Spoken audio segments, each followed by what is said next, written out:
The next subject is 502 6th Street, find property out of compliance. Yes, Mr. Chair, members of the commission. Not until I'm going to have a statement that comes first that maybe I do, maybe I don't, depending on what we do first. Okay, thank you. This is on 502 6th Street. It's a property on the south side of 6th Street. I've been working with the owners for a couple, 3 years. Explain to them that the activities going on the property need to be comply with the city zoning. And we've not received a application for a conditional use permit. As you can see from the aerial, there's a lot of activity in buildings, and it appears to me that these number of buildings and boxes and activities are growing. They've not come in for any zoning review, plan review, or utility review. And there's various activities, utilities, farm animals, fences. There's a unauthorized lateral extension, storage of material, and unknown contents in storage containers. So, given that we know that the owners would like to do something, I've asked a couple, 3 times. They have made 1 or 2 presentations to the planning commission, but there's been no follow-up. Because there's so much activity on the property, we don't know what it is. I'm concerned from the city's point of view is that if something adverse happens out there, an accident, a fire, we've not gone on there. It's unpermitted. We've not looked at it. We don't know what our capacity is to deal with any issues that happen there. And we're asking that the commission find that the property is out of compliance with the zoning, make the recommendation to council, and council take action to ask the owner to get the owners to comply with the zoning code. I'm happy to take any questions. Thank you. Mr. Jankovic is nodding right now. So, Jack, before we get into this, I think it's relevant what I actually asked to have put on the agenda versus what it was turned into. Also, I have to note that Ms. Burke's the owner, so I would say as a member of the commission, she shouldn't be speaking on the item, but she has an interest in this item. Yeah, we'll give you time to speak. No. There's a reason why I want to speak before recusing myself, as short. So I requested that the topic of permitted uses versus conditional uses be put on the agenda. So though this came to light because of my property, it's a general question. Before deciding whether or not a property is in violation, it must first be determined which municipal code pertains to the situation. And this is what we're expected to do every meeting. Mr. Chair, I think she's arguing on behalf of the item, and she's as a commissioner, she has an interest in the property. Ms. Burke, we will give you an opportunity to speak. This is different.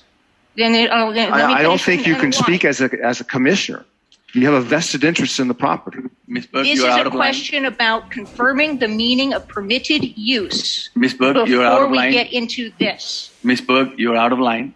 So Fine. we'll give you an opportunity to speak. So I'll recuse myself Yes, if we're not doing what I actually asked to have discussed at this meeting, which is the definition of We will permitted give you an use. opportunity to speak. Okay. Yes, just like everybody else is given an opportunity, you will be given an opportunity to speak, and because we will be listening to you. All right. Okay. At this point, I will I will need to have opinions from all the commissioners. Yeah. Mr. Jankovic, is he in or he's stepped out? He's still offline. He's still offline. Okay. Mr. Jones, go ahead, your comments. Having looked at the material, it occurs to me that really what we have are 2 different issues at play here. One being what is permissible under the zoning code, and then there are a lot of improvements to the land and whether or not they're permitted or not. And I think the first thing we need to determine is whether the land uses that are being employed there are in fact permitted uses under the zoning code, right? And so I have no idea what goes on there. We have no application. They have offered up that they are raising fruit trees and other horticultural items, and that is identified as a permitted use in the zoning code. And that the storage. I have to. I'm not a planner, but I have to contend that section's under the residential section. That means presumed there's people living on the property. The parcel is zoned residential, single family, 7,000 square feet. Right, but there's no residents on the property. These are not accessory uses. It's a list of permitted uses. It does not say permitted use 1 family dwellings, accessory uses ABC. they are all given the same weight. The fact that the zoning code is poorly written is not their fault. That's the city's problem. The fact is plain language here, the plain reading of language gets equal weight to all of the items under the permitted use list. And the second item on here is raising of fruit and nut trees. And then an item down there, accessory structures, which is what they state the storage containers are. So those are permitted uses. I don't understand why they would need to apply for a conditional use permit for permitted Mr. uses. Jones, all the activity on the property is a concern to the city. At my end of City You're not Hall. answering the question, Chuck. I want to look at this Let me as to whether what they're doing is can I make a included statement? under Can I zoning. make a statement? The reason I'm bringing it here is all the activity that's going on there from my corner of City Hall. I'm concerned about the liability and the obligations of the city. We don't have the capacity to deal with it, nor have we been on the property to know what goes on there. If something adverse happened, that puts the city in a bad situation. And and my job is to keep the city right and going straight. And that what's going on out there is not safe at this point. I have no idea. Okay, you're not answering my question. Their permitted uses, raising the fruit trees, nut trees, that's one of the uses they're employing that they claim is a permitted use. Right. And then the structures, the storage containers are the accessory structures, both of which are permitted uses in the zoning district. So I find it hard to say that all these structures, 13 containers and growing, supports the trees as specified in the zoning code. The zoning code calls for street trees for residential property, and then you're saying that all the accessories. have you read the zoning code? Have you read the list of permitted uses? Yes. It's spelled out right here in the zoning code. Yes. Why are they being asked to apply for a conditional use permit when they're not applying for a conditional use? None of the uses that they're employing are under the conditional uses. Mr. Jones, I'm concerned about the city and what goes on out there and the city's obligations. Fair enough, but I don't think that's a zoning issue. I think that is a different issue entirely in terms of permitted improvements to the land. Okay, thank you, Mr. Jones. Ms. Alda, do you have any comments? I kind of would like to hear what the code enforcement You'd rather officer hear has to that say one? about it Okay, before I make a comment. Oh, I think we should hear from Ms. Berg first, and let her give her point of view, and then we will listen to the. Ms. Berg, go ahead, ma'am. Well, State your point. why don't I address the liability topic, since that seems to be of heightened importance here. My insurance on that property, I pay $2,000 a year for liability insurance on that property. I have as much insurance as the city requires for a festival on Main Street full of drunks. I have that much insurance. And the city is a named insured and has been for years, and you've had copies of my insurance this whole time. So the claim that the city is at risk for activities on my property, when I don't have commercial activity on my property, I don't have a ton of activity on my property, it's Dawn and I. And you're a named insured. So that's a specious argument. So that's not where I was going to start, but since it seems to be so important, that's where I decided to start. And I had requested that this be put on the agenda so that we can get some I want to clarity. clarify after you interrupt, Ms. Berg. I put this on the agenda. You did not. I put this on the agenda, asked for Mr. it to Chair. be This on the came from me. agenda too. You also decided to have it on the agenda. And the problem was you were asking me to apply for a conditional use for a use that is not conditional. It is a permitted primary use in the code. And yet you're citing me for being out of compliance with what is exactly in the code. How can I be out of compliance when I'm doing exactly what it says is allowed? And what Chris said is correct. Just because our code is not well written does not mean that it is not the letter of what is written. I have to note for commission and the public, what you mentioned about the section 602 permitted uses. There's a presumption that if you're doing activities, there's going to be utility connection to public utilities, water, sewer, electricity for safety. The property is not connected to utilities.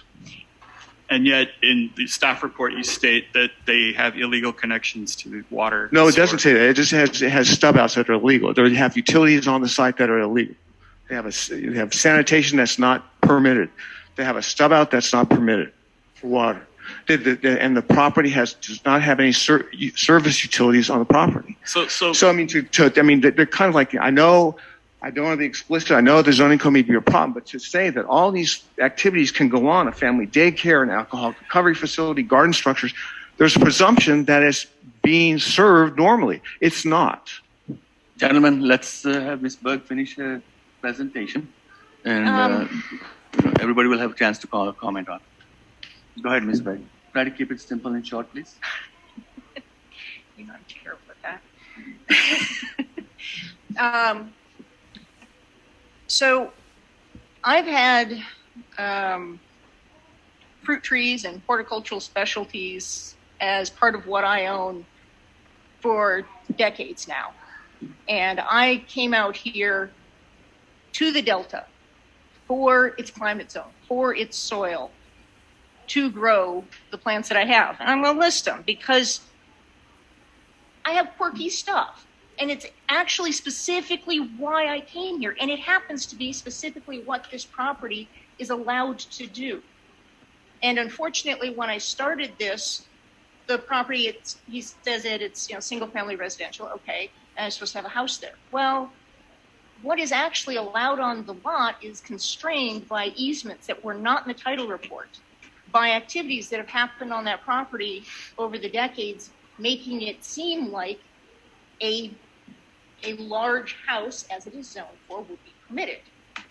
And yet it's not, because of where the easements are. So that required going and looking at the code a little harder. I did actually put in for a conditional use permit. It's an untrue statement that I have not communicated with the city, not tried to figure out a path forward, when this property is not standard at all.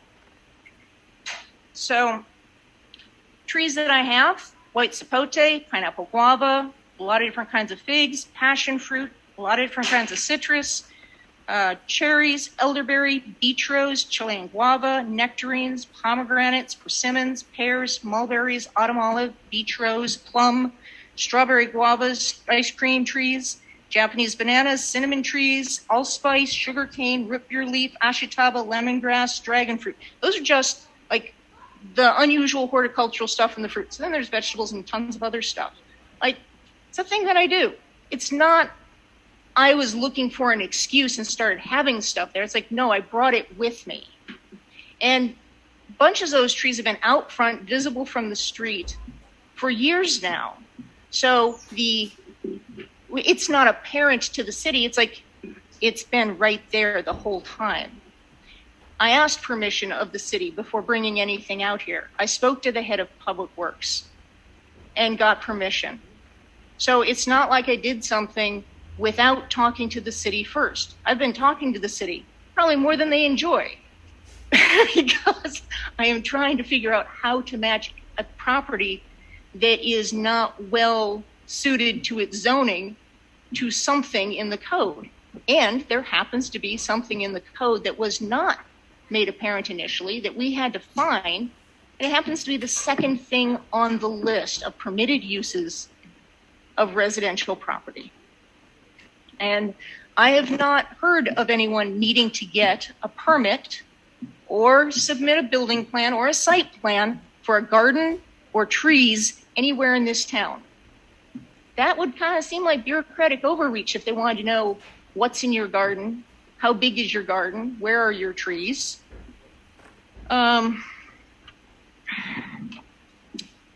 He says we have heavy equipment. So what is the definition of heavy equipment? Because you can't use a lawnmower to mow 10-foot tall blackberries that the place came with. It's 6 acres. These are orchard tractors. They're not big tractors. They're in fact barely big enough to do the job at hand. That's heavy equipment? That's inappropriate. It's a mower. It's just tall enough to deal with the property. Barely. And I did try and get a permit for water. Now the lateral, Cal America was out here putting in fire hydrants. And so I asked them, what does it take to piggyback on the fact that they're out here with all the equipment, ripping up the streets doing this? It's hard to get contractors out here to do anything, especially ripping up the street. And they said, pay for this, I don't know if they called it a permit, but whatever they called it, pay us and we'll do it. You take the opportunities when they're here. You don't wait until you add a zero onto the cost when they're not here. So the people who know how to install it to their system, that's who installed it. Now, I asked for a permit to do any distribution of it. I've never used that stub out. It's just brought to me. So then I asked, okay, what permits do I need? And I was told that I need a conditional use permit to put in an agricultural spigot. I don't need a conditional use permit to do a permitted use. I want a water permit to put in a spigot. I don't have a problem getting a permit for it. I have a problem going through a conditional use process for something that is not a conditional use. Thank you. Mr. Dockery, do you have any comments, sir?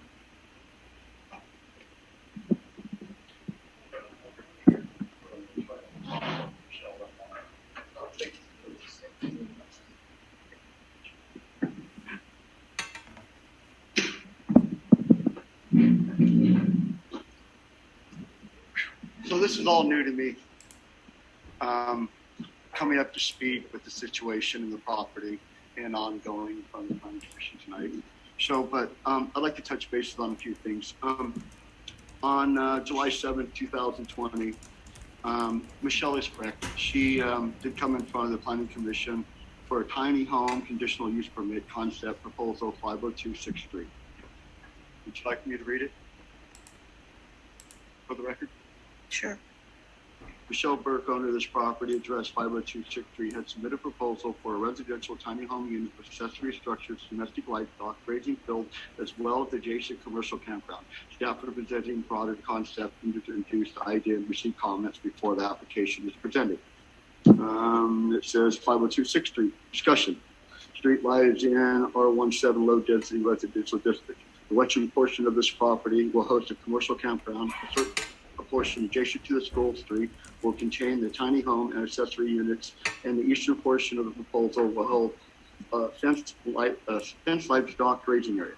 Upon receipt of a full application, the full technical zoning considerations of these variations usage will be appraised in relation to the R17 zoning district.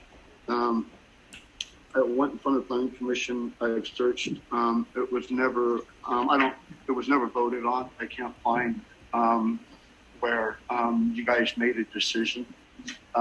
So that was the very beginning of Michelle's property as I know it. I do know that the public works person at that time was in charge was Romy and Balbino, how to say his name. And to my understanding and conversation I had with him, I used to be public works, and I questioned the containers being put on the property. And he told me that he had allowed you to put one to start with, and that was some storage of your equipment. And let him finish, Mr. One was for storage of some other stuff. So that's how the 2 containers started out. There's now 5 containers there. So, and windows have been put into them, and things have been installed from the originality when they arrived. They were just blank convex boxes. And things have changed and altered, and time goes on and processes go on. But this is its own property. I'm not against or for Michelle's projects. I welcome anyone that brings a project or wants to do develop in our city or a house, but I also believe that we need to have compliance and we need to follow standards. So as a code enforcement officer, I really don't know where to start, but I'm going to try to be helpful to everyone in this situation. We're talking about a couple things. We're talking about a conditional use permit, and we're talking about a water line, and we're talking about some agriculture communities. 3 different things. But that property, number one, the water line that was ran by the water company was not permitted by the city, did not have a bacteria test to meet water line, and was not accepted by the city or inspected by the city. Okay, did not take out an encroachment permit, did not take out excavation permit. Standards were not followed by the city. So that's an issue the city has with the water company and also the water line she would like to attach to. Okay. So that's one thing. The other is the property itself. There's numerous structures on there, and she can describe it's her property. I don't know what the uses are, but there's a lot of things that are on the property now. There's no sewer ran to the property that I know of. There's no garbage service to the property that I know of. And these are all criteria and usages to have a residential property. And you're supposed to be in the process, not hear me out, please. Not for or against, but let him finish. Our code isn't exactly clear in some areas. I told you that. But like, I've had complaints about the animals in the streets. I can blankly read you the code if you'd like. Okay. These things go along with what the gentleman, the city manager, is trying to explain. It isn't just one simple item. I understand that. Okay, sir. I tried to explain that. We never got there. I'm sorry. I'm just trying to help out. I'm trying to make the process. Mr. Jones, let him finish speaking all the way. Property. She has a right, but she needs to come to the process and the permitting, being the planning commission, the council, taking out the proper permits, like everyone else. And the issues, from the public's view of the property, it's a residential piece of property and there's no house built there. And there's no plan submitted to do this at the time. So all the things that are going on for resident problem, I like our tree idea. I'm not against trees. I think that's a great thing for our city. I'm not against trees at all. But you got to go through the process for the whole property. It's not just one item. It's things. Which I do not disagree with you on that. So the first thing is to acknowledge that the use that they're putting their land to with the trees and with the storage containers are permitted use under the zoning code. In terms of everything else, all the improvements that are subject to permitting, I don't think you guys would have any problem with that, right? Mr. Dockery, are you done? If I can, Go ahead, sir. Ms. Elder, do you have your comment now? Ma'am? Is there a code that says you can live in those containers? You told me your place on Main Street has been rented. You have 2 renters over there. Everybody knows you're living there. The back of the gate has one thing in the back, front is nothing else.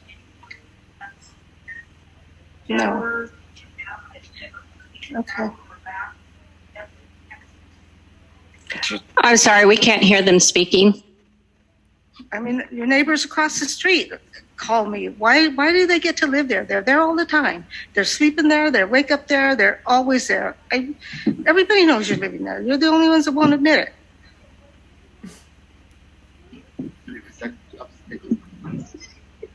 it.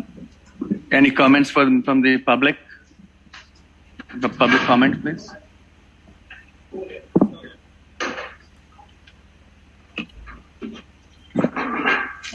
Keep your comment for about 2 minutes, sir. Keep it short because there might be other people. Also representing 5026 Street, so I have a vested interest in explaining some of the stuff that's going on. Okay, go ahead. And I would appreciate the latitude to run a little over if I need to. So just to cover a couple of things pretty quickly. The claim that Michelle has, quote, there's been no action on the owner's part to attain compliance is a spurious claim.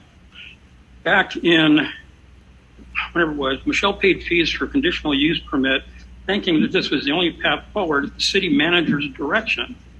On May 3rd, 2019, correspondence to City of Ileton Planning Department.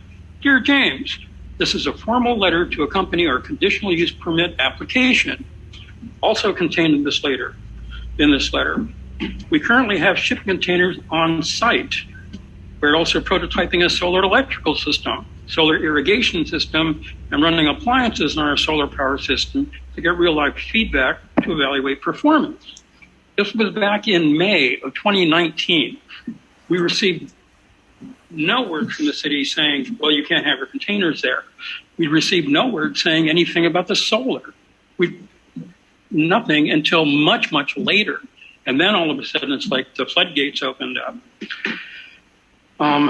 It also should be noted that when we did the conditional use permit, and this was for the tiny homes and stuff, there was nothing in that conditional use permit application that was for one of the approved listed conditional uses. 603 defines what the conditional uses are, what's allowed, which was the reason that that was subsequently dropped, because it didn't apply.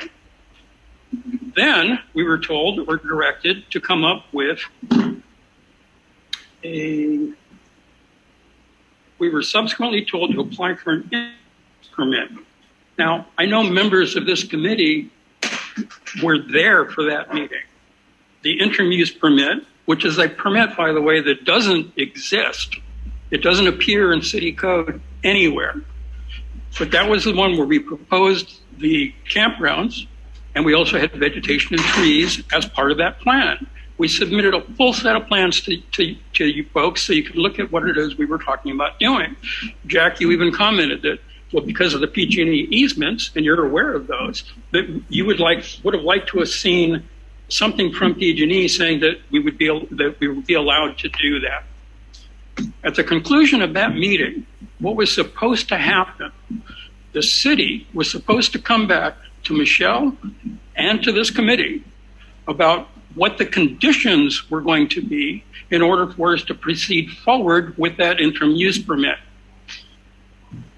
That list, that letter, was never produced, never came.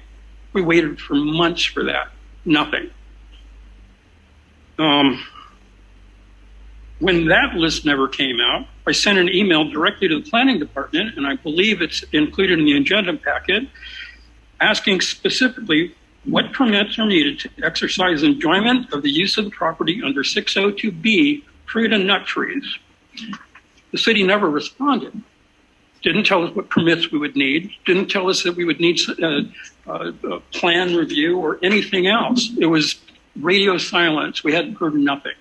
So we waited months again. And in fact, we're still waiting because we still don't know. Most recently, we applied for a permit to install a single water faucet for irrigation service in service to the permitted use of growing fruit and nut trees, vegetables, and pollinator gardens. The city demanded that we submit a conditional use application. Although the use, fruit and nut trees, vegetable gardens, is clear in the city in 602, that is a primary permitted use. Now, the claim that, well, yeah, but no, it's supposed to be a residence or any of these other things, and it's not, before that can kick in, it's got to be a residence. Does that mean then, according to 602, that I can't have a small family daycare home? I can't grow one of those just off the cuff?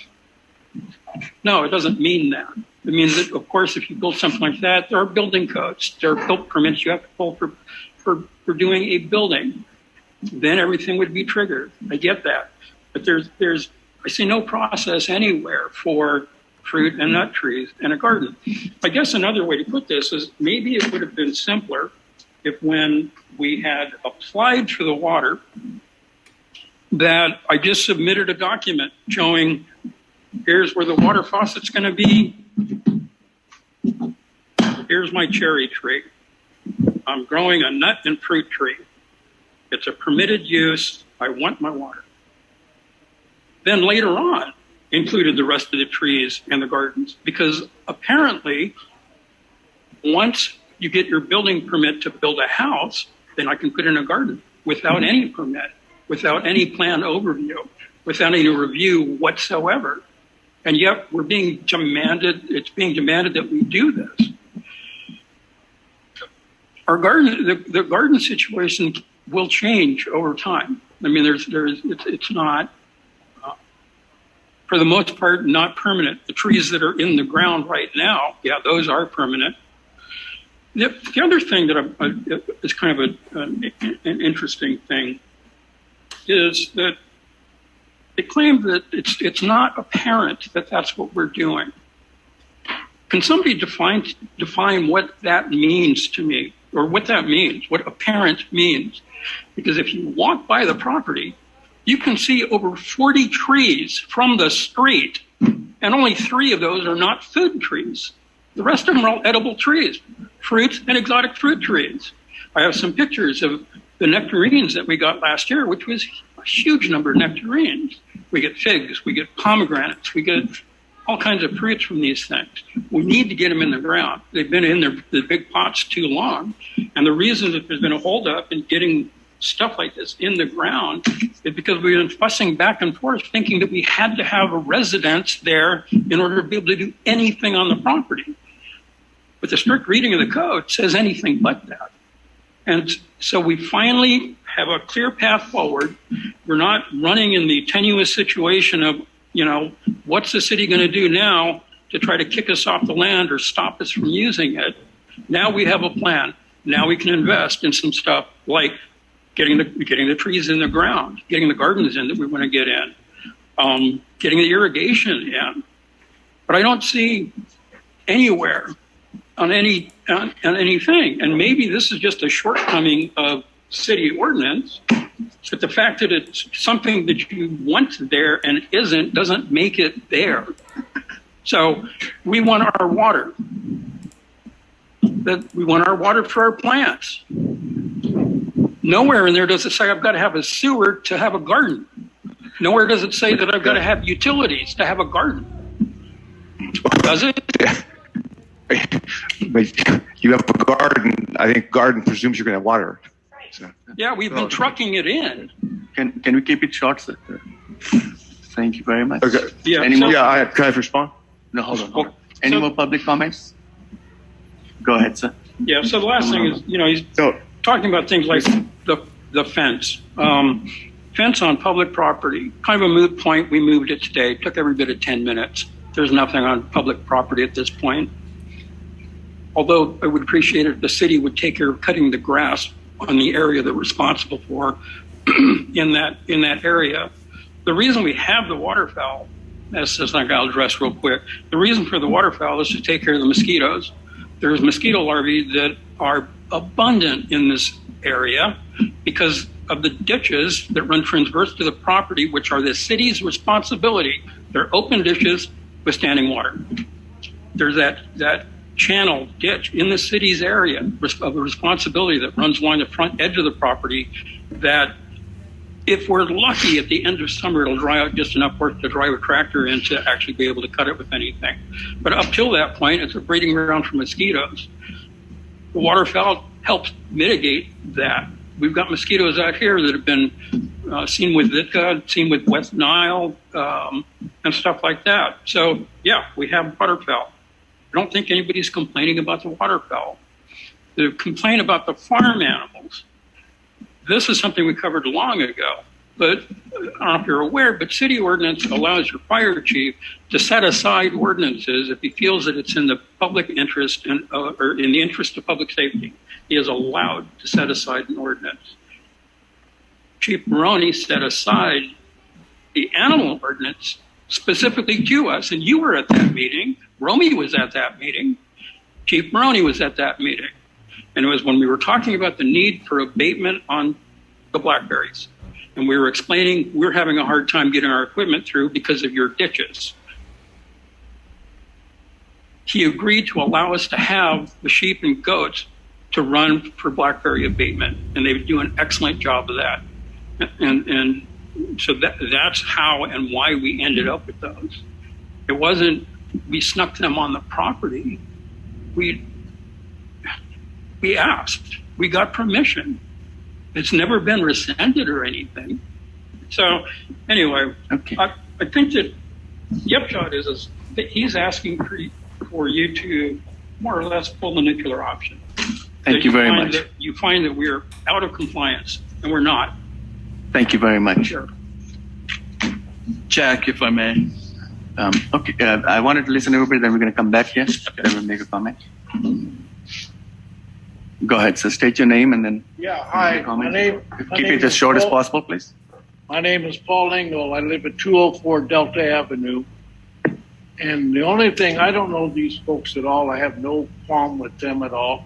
I don't know the ordinance that you guys, your planning commission.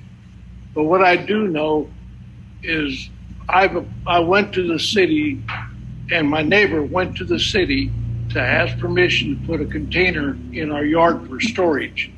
And the city said, no, you cannot. It's not in compliance with the city regulations. And no offense to you guys, but now they got 5 of them sitting out there. And I wanted to put a shed in my backyard, and the planning commission said, no, we couldn't do it. And that was your predecessor, Romy, that came out and looked and said, no, you can't put this in your yard.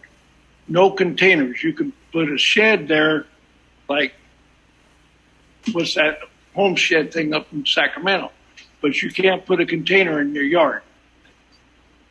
Well, I don't know, sir. I don't know. I've told you, I don't know what. Please speak to the commission. I'm just saying what I was told.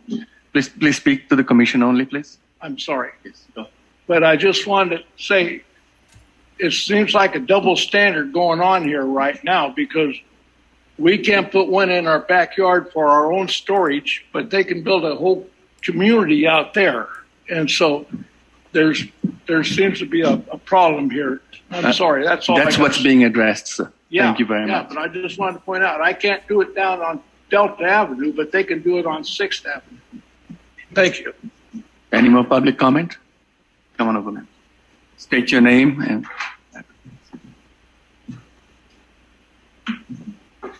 Hi, I'm Janelle Taggart. I live at 30 Andrews Circle, and I don't have a problem with livestock other than you can have livestock, but someone else can't. I just don't think it's right. I've had a horse next door 2 different times. I live in a residential neighborhood, and therefore, you know, some people can have livestock, some can't. And according to what my understanding is, there isn't livestock that's supposed to be within the city limits. So that's just my comment. Thank you very much. Anybody else? Go ahead, sir. State your name again. Casey Komeski. The roosters bother me. I mean, they crow all night. And I mean, if you guys don't live there, you don't hear it. I do live there. Yeah. I mean, I hear them both. Yeah. I know, but both of them. And I mean, if you're not living there, they crow all night. I mean, I can hear them right across the pallet factory too. Both of them. I can hear the 2 sets and the other one. So they just, I mean, they're, yeah. Well, yeah, they all bother. I mean, right behind my house, they crawl. And I like to sleep with the window open, and I can't. But it is a culmination thing. But the roots are just one of those. Thank you, sir. Anybody else? Knowledge under our code.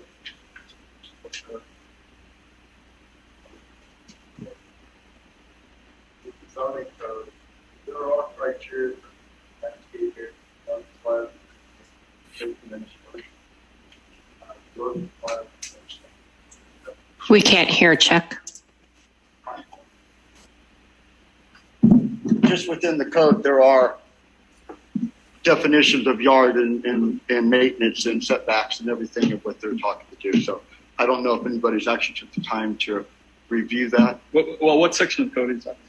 It would be 1307, maintenance of landscape areas, 304, yard requirement measurements, yard space is 1303. It just talks about different areas, about different things that they're kind of talking about. Mr. Dockery, we will be coming to that in a little bit. I'll be commenting on that. Okay. Mr. Jones, go ahead. You make your comment and I'll make my comment. Okay. I don't want to speak on behalf of Don and Michelle. Hypothetically, like I said, the first thing I think you need to determine is whether the uses that they're proposing are permitted uses under the zoning ordinance. And I argue that they are. It's clearly stated that they are. In terms of the permitting for the improvements to the land, that's a separate issue entirely. And I'm not going to speak for you, but I'm assuming you guys want to cooperate and want to be in compliance with the code. But first, we have to determine whether the uses that you're actually putting on the land, raising fruit trees and accessory structures, is permitted under the zoning ordinance. And so once we get there, what would they need to do in order to bring themselves into compliance with the code in terms of the improvements to the land, being the solar, being the water spigot, and the other utility infrastructure? Before I respond to that, can I just respond to some of the comments that were made?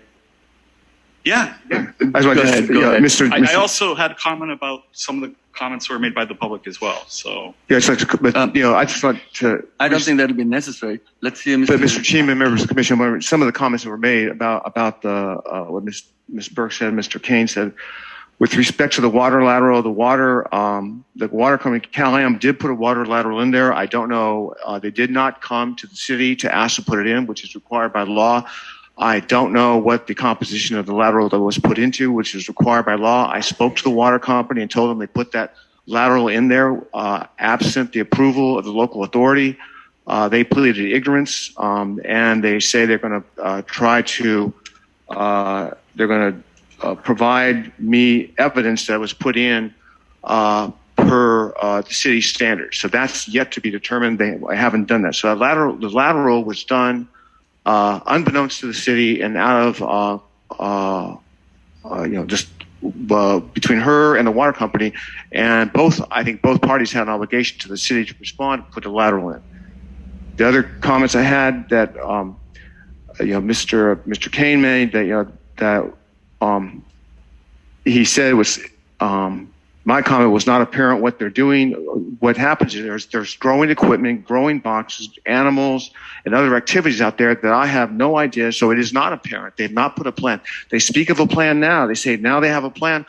I've not seen one. Now, if they're going to provide a plan, I'm fine. I'm welcome to that and look at it. But for the past 24 months, I've asked for plans, and whether it's a CUP, a permit, or a plan, a piece of paper where it takes just my approval or the planning approval, I'd gladly do that, but there's no plan. And that's what we've been kind of in the dark for 24 months, and I've asked for that. And again, I don't distinguish whether it's the permit or CUP, but the driving force is there's a lot of activity. It's growing out there. There's no water. There's no utilities, and it's growing apparent that the city needs to say something and do something. They're speaking to the fact that they want to provide a plan, provide a permit. I'm willing to work with them that way. And those are my comments. Okay. Thank you. I'm going to make a comment. We're done, sir. All right. Okay. Go ahead. I will give you a comment on that one. When I'm looking at this non-compliance that is being required, to me it seems very general. That means the city, we're done, sir. What I'm looking at is very, very general. That means when we're talking about in the planning commission to make a decision, it has to be specific violation of a code, and a particular code that needs to be violated. And I think that's what Mr. Jones was trying to refer to.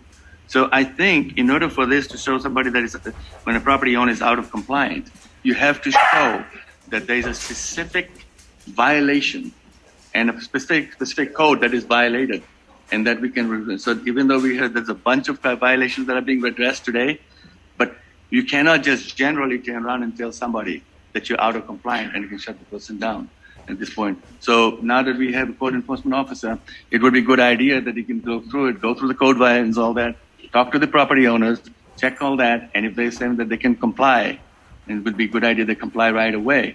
And if they don't comply, then you bring it as a code violation, and then we can process from there.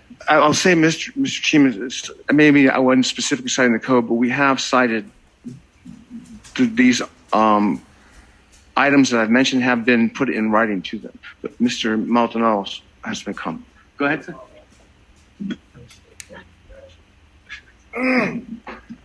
Sebastian Maldonado. My partners and I have probably developed, we own 7 buildings in town. We've developed 5.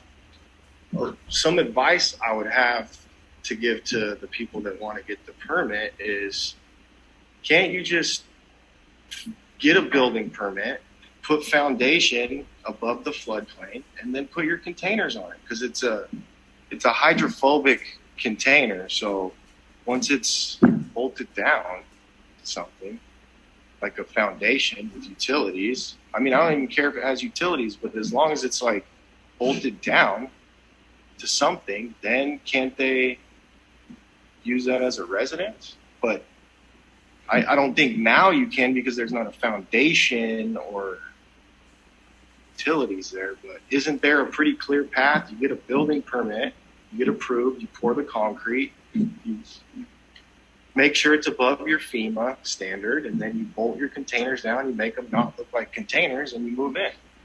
There is That's a conditional use. the issue over there is that there are gas lines that were running, and they had to get letters and No. approval for the gas for the Well, I know all before about that it. My buddy's company put permits those can be issued. fiber optics and those gas lines in when they did go in. I know all about it. There's on the back and the front. I looked at a property That down from Michelle that's an acre, and I was like, there's no way I could build on this. But there, you could, I mean, those containers are skinny enough. You could put foundation where there are no easements from other companies. I mean, that's the clearest pathway to living there in my eyes. As someone who's built 5 times in this town and have gone through this process, even developing, I take things down to the studs out here, like fully rotted out termite buildings and fix them. There is a clear path. It just has to be done right. Just go get your building permit, you get approved, you lay your concrete, you put your thing on, you shoot freaking bolts into the ground, hook up your utilities. as long as Everything you gas said is correct and consistent with what's in the zoning ordinance. A conditional use permit's required for a mobile home on a solid foundation. So that's probably what they have to do. But that's presuming that they're developing a residential use there, and they say they're not. and they have authorization from the gas people that the easements are already that they can do that, whatever the conditions are required by the gas people. And as long as that's done, I mean, that's not if a it's problem. not a residence, then I guess. Well, that's what the permitted uses in zoning ordinance say, that the structures, accessory structures, are allowed. They're permitted. They don't require a conditional use permit. They don't require a foundation. No. Yeah. If it's a mobile home, yes. But if it's just a storage unit, no. I got it. Just there's a point. There's a point of, if I can respond, Mr. Judge. There's a point of pragmatism. There's got to be some end to the Connex boxes. They can't put 200 Connex boxes out there. I mean, that's not what the intent of the code was. I'm just interpreting the code as I read it. It's plain language. I mean, at some point, someone's got to say, "Wait a minute." That's what we're saying. I think at this point, up to this point, we didn't have a code enforcement officer, but there was confusion for the property owners. There can be clarification provided. So if the code enforcement officer works with them now, and I bet it can be, and if they're from here on, if they're violating or they're totally going against the code by code enforcement officer, and they're not cooperating, then I think it should be brought to the planning commission, and then we can go from there. But I think at this point, we can't make a really general rule, I would suggest as out of compliance. that we acknowledge that the uses that they're employing here are in fact permitted under the zoning ordinance, and that they work with Dean to address the violations in terms of the utilities and what they can do to cure the breaches in that regard. Now, the livestock, that's a completely separate issue because that is not allowed in a residential zoning district. Yes, he can deal with that. Right, but I I think that's something, talk about and that. I'd like to suggest that's something that we revisit in the future, because this is a little town out in the country. It's ridiculous that we can't have livestock in residential areas. We should amend the zoning ordinance to allow for it. And it is within our power as the planning commission to adopt conditional uses when we see fit. It's in the municipal code. So I think that at a future meeting, we should address that. Okay. Did Mr. Jankovich come online yet or no? No, he's not. He's not online. Okay. So, Yeah.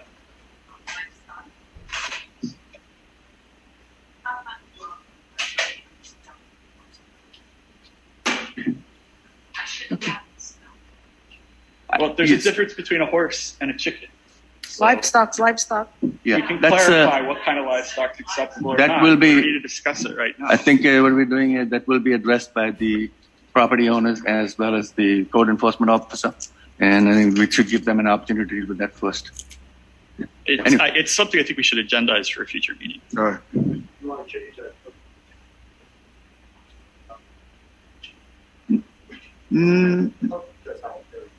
I don't think we need to change the code. I think we need to be. Sir, please only talk to the commission. Gentlemen, please only talk to the commission. I agree, Dean, and we're on the same page. Okay.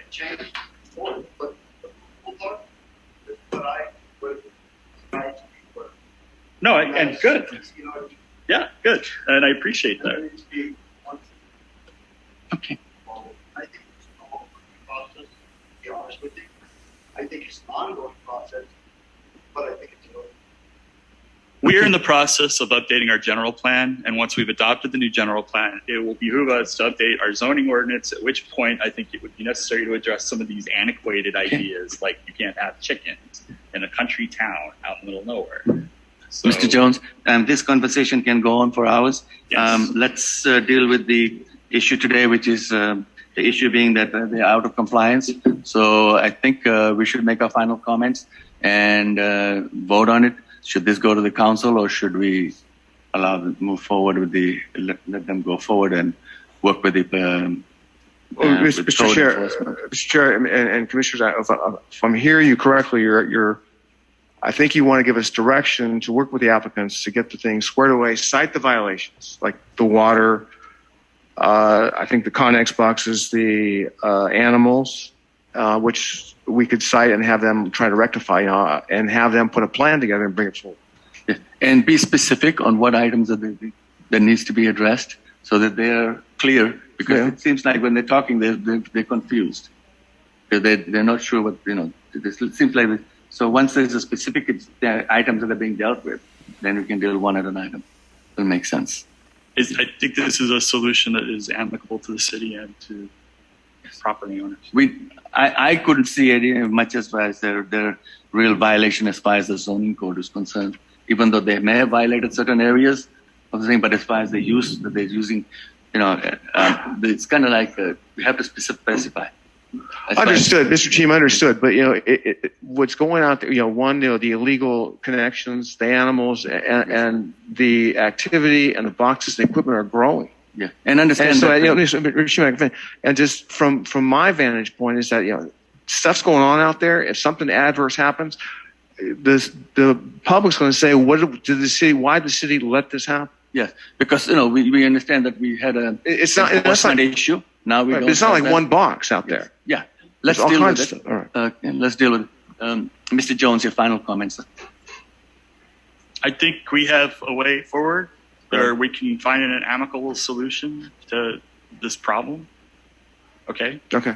And so I would move that would be our direction to the city. That the code enforcement officer work with the property owners to identify the issues that are out of compliance, and they achieve some kind of solution to that. But I also want the city to acknowledge that their uses, fruit trees and accessory structures, are permitted under the zoning ordinance. They're not in violation of zoning. What they are is a violation of the building. I've no problem with trees, Mr. Jones. Okay. Ms. Alda? Yeah, I agree. I mean, I admired them, what they're doing with their vegetables and the trees and everything. I've seen it on Facebook and stuff, and I mean, that's pretty impressive. There's other issues. So I agree with this ordinance. This is fine. So I believe that the code enforcement and maybe even the city manager should be able to go out. You give them a little tour of what you got out there so they can see what's there. And then they can say, this is a violation, this is not. And then bring it back. If they're not cooperating, but I think they will. Well, yeah, as long as they're if they're not cooperating, then they have something to hide. I agree. Should we have any kind of voting on this, or should we? Well, I can just take it as a consensus of the three of you. I'll take it as direction. As a direction. Great. Thank you very much. Mrs. Elder, is that satisfactory to you? Satisfactory. Yeah. That's good. Okay. I'll take the fact that the tour on the property would help too. I'll take that as direction then. Yes. Okay. Thank you. Should we put a timeline on it? Yes. Say 3 months or 6 months or 3 months. Then we can review this matter if we need to. 3 months work? What do you do? Okay. 3 months? I just don't, this has been dragged out for years on end. No. Yeah. How quickly can we find out what is actually required to get Mr. a Doctor, is water that going to be permit? okay for you? 3 months? I was going to say, Yes. 30 days.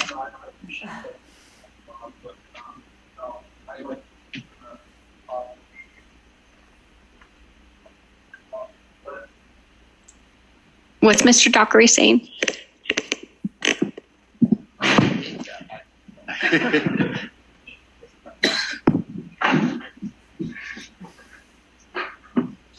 Yeah, it won't take 3 months before I come and meet with them. I'll plan to set up a meeting with Michelle and a representative Don there, along with myself and the city manager. We will meet with them, have a discussion, set up a date and time, and help them become compliant in meeting whatever they need. That's what we're here for. We're here for communication, education, but we will adhere and follow the code, whatever the code says. And anytime that somebody would like to change the code, I'm open to enforcing what the code says. But once again, until that time, I'm going to follow the code. So, thank you. Thank you very much. Ms. Burke, you may reinstate yourself on the commission. Okay. Commission reports. I don't have any reports. We have one more item. We do? Yeah. The tree inventory. Oh, where is that? 502. Number 7B. Yeah, members of the, Yeah, okay, I'm sorry. Mr. Chair, members of the commission, we did a tree inventory in the city, and we provided this for information because I know a lot of times trees are discussed at the planning commission, and their inventory was done. They recommended the removal of 3 trees. One's behind City Hall, another one's on Delta. I can't recall where the other one is. But I just thought just to give an idea what these are all public trees. There's 225, and it has it's a map and various identification of the species and their condition. That's just for your information. And as we go through the we go on to other projects. We like consideration of trees, and sometimes some of these trees may come up for removal. And generally speaking, we try to, if a tree comes down, we try to get it replaced. The recommendation, they did recommend the removal of 3 trees, and I believe the actual detail of the trees are included in the back of the report. The curious thing is, like the one tree behind City Hall, the Fremont cottonwood, is obvious. It's had limbs falling down. But the other 2 trees they recommend, one's on 108 2nd Street, the other one's 209 Delta. The author of the report cites the tree condition as fair. So we asked him, why are you recommending removal?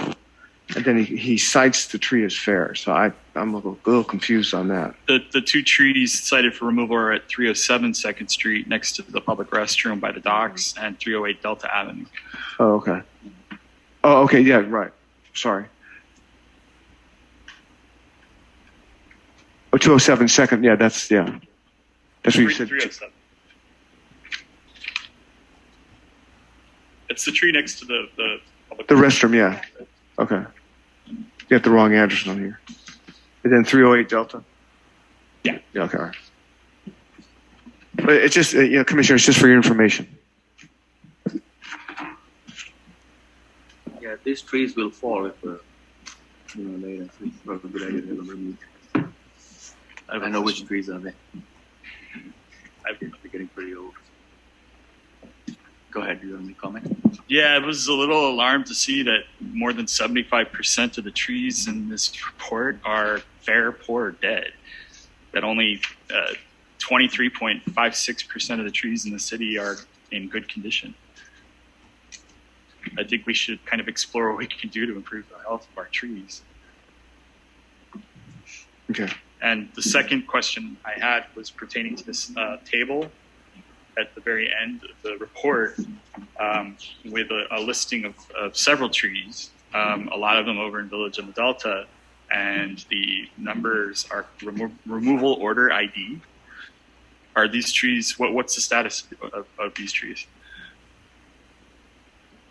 For which? It's the very last page. Last 2 pages. Oh, removal order?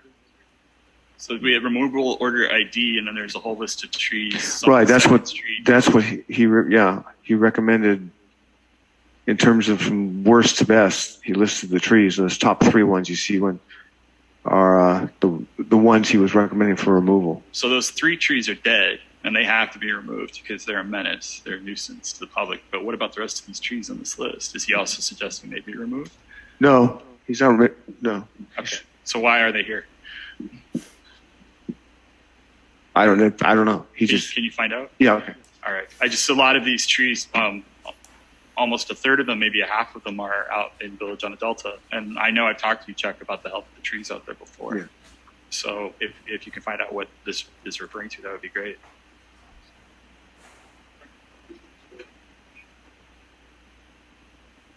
Yeah.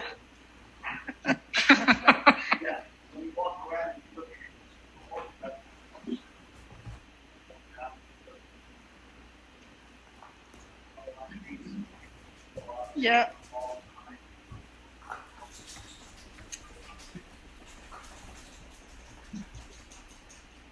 Well, that's not cool.